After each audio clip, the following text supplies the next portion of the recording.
नवी मुंबईमध्ये अनाथ अल्पवयीन मुलीवर अत्याचार। नराधमांनी पीडित मुलीला घणसोली रेल्वे स्टेशन परिसरात दिलं सोडून पोलीस ठाण्यामध्ये गुन्हा दाखल।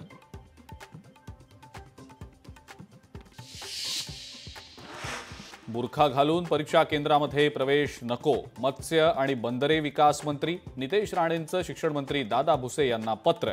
राज्यातील 10वी आणि 12वीच्या परीक्षांच्या पार्श्वभूमीवर नितेश राणेंनी लिहिलं पत्र।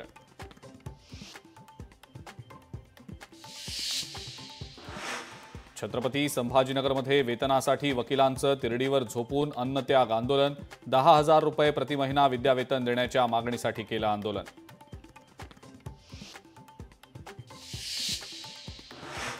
एसटीच्या तिकीट दरात वाढ लागू केल्यामुळे सिल्लोडमध्ये प्रवासी नाराज। सर्वसामान्य प्रवाशांच्या खिशाला मोठी झळ बसत असल्यानं प्रवाशांनी तीव्र शब्दात व्यक्त केली नाराजी।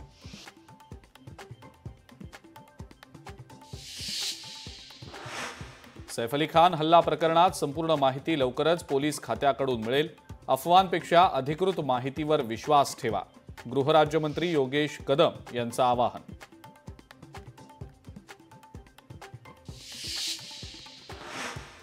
छत्रपती संभाजीनगरमध्ये हनी ट्रॅपमध्ये व्यापाऱ्याकडून उकळले 15 लाख रुपये।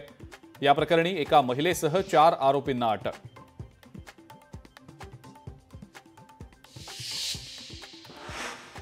पोलिसांची मदत मिळवण्यासाठी क्विक ॲक्शन ॲप। बुलढाणा पोलिसांचा नागरिकांसाठी नवा उपक्रम।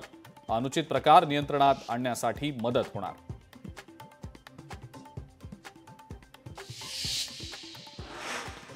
पुण्यामध्ये होणाऱ्या भारत विरुद्ध इंग्लंड T20 मॅचवर जीबीएसचं सावट। जीबीएस सावटाखाली होणाऱ्या या मॅचच्या अनुषंगानं केल्या उपाययोजना।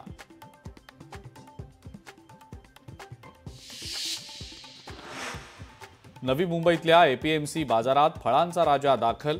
देवगड हापूसच्या पेटीला तब्बल 15 ते 20 हजार रुपयांचा दर।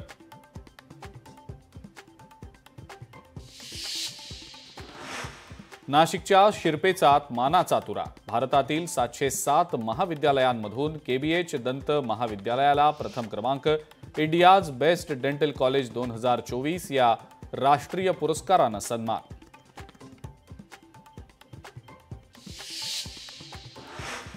नंदुरबारमधल्या ग्रामीण भागात घरफोड्यांचं सत्र सुरू। घरफोडीमध्ये 50 ते 60 लाखांचा मुद्देमाल लंपास। चोरट्यांचा बंदोबस्त करण्याचं पोलिसांसमोर मोठं आव्हान।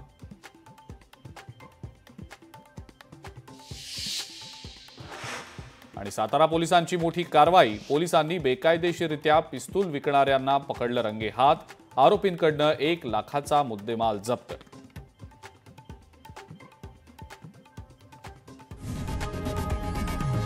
लोकशाही मराठी ऐका, पहा, जागरूक रहा।